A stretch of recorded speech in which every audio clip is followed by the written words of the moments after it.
Sometimes these commercials crack me up. You know, the weight loss commercials. They got this eating program. This movie star type lady comes up and says, I lost 50 pounds. You could look like me. I don't want to look like her. Oh, and then they got the guy's version of it. Yeah. Oh, and then the pharmaceutical commercials, all the drugs. Oh, yeah. And you see these happy people coasting through life, jogging, out running, biking, and then the last 2/3 of the commercial come along and tell you the many ways you might die by taking that drug. But the point is, they tell you all these great things that will happen to you if you buy their product. Well, I'm Ron Hutchcraft, and I want to have a word with you today about the power of one changed life.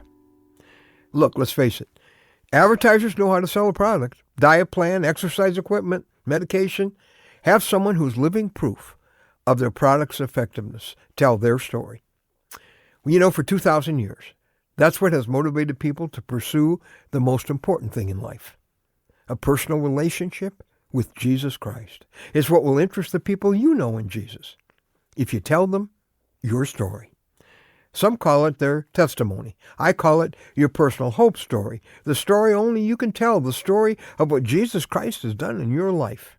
There's a great template for that story in our word for today from the Word of God in John 9, verse 25.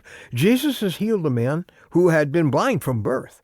But the enemies of Jesus are trying to get the man to acknowledge that Jesus was a sinner because he healed on the Sabbath. Talk about missing the point. I love this guy's reply. Whether he is a sinner or not, I don't know. One thing I do know, I was blind. Now I see. See, he's not going to get entangled in their religious questions. He just tells them the difference Jesus has made. Who can argue about that? They can't say you weren't blind. They can't say you can't see. His hope story is inarguable. That's what you need to tell the folks in your world, the difference Jesus is making. They're not all that interested in our theology and our beliefs usually. They want to know, what difference does Jesus make? What does he do in your life? And your life is the answer to that right in front of them, if you'll tell your story. You should take a little time and think through your hope story. Once I was, what? Fill in the blank. But now there you go. That's your story. Take a piece of paper, make 3 sections. BC, who I was before Jesus began running my life. Then turning point, how I began my relationship with Jesus. And that third part, AD, the difference Jesus has made and he is making. You see, I don't have a testimony. I was prenatally nice. You don't have a dramatic turnaround to tell about, but does that mean Jesus isn't making any new difference in your life? Your assignment is to put these words at the top of a piece of paper. If it weren't for Jesus, start writing the ways your life would be different if there was no Jesus.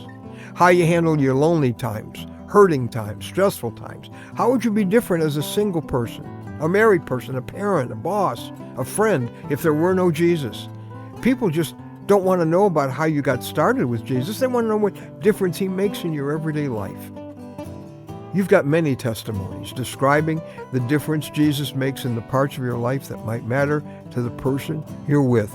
But I'll tell you, it's your personal hope story that opens the door for you to explain Jesus' story, the good news about his death for all the wrong things you've done, and the way he's torn down the wall between us and the God we need so much.